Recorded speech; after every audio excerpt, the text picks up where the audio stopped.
আপাতত গ্যারেজে আসলাম। গ্যারেজে এসে এখন ড্রেস চেঞ্জ করবো। ড্রেস আমার এখানে রাখা আছে, ড্রেস চেঞ্জ করবো। কিন্তু ড্রেস চেঞ্জ করবো না, এখন কোনো গাড়ি নাই আপাতত গ্যারেজে। কোনো গাড়ির কাজ আসেনি। একটা গাড়ি আছে যেটা অ্যাক্সিডেন্টালের কাজ আছে, অ্যাক্সিডেন্টের কাজ আছে। এটা ধরো 15 দিন 20 দিনের মতো সময় লাগবে, এই গাড়িটা কাজ হবে। তো যদি কোনো গাড়ি আসে রানিং গাড়ি, সে গাড়ির কাজ করবো আজকে। পরে একটা স্করপিও এন আসে, এর গাড়িটার বয়স সেরকম না, 7-8 মাস বয়স হবে গাড়িটার। তো এর নিচ থেকে যে ওয়ারিংটা তারটা দেখছো, এই তারটা ইঁদুরে কাটছে। এই কাঠের এই তারটা কাটার জন্য এই গাড়িতে কোনো জলের লাইনে বা কাছে যে জল বেরোয় স্প্রের মতো, সেই জলটা বেরোচ্ছে না। তারটা কাটার জন্যই সমস্যা হচ্ছে। তো একজন দেখো কাজে তো লেগে আছে, তারটাকে ভালো করে জোড়া দিয়ে নিচ্ছে। আর এর যে কাপলার, একেবারে কাপলার থেকে তারটা কাটছিল, তো কাপলারটাকে রিপেয়ার করতে পাঠানো হয়েছে দোকানে।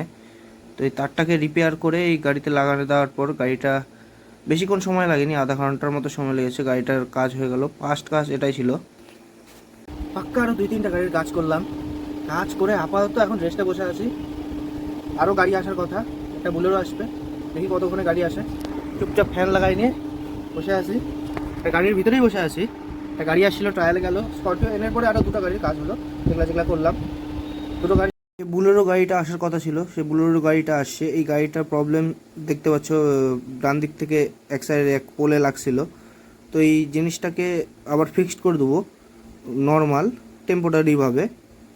আর এটাই গ্যারেজের আজকের লাস্ট গাড়ি ছিল।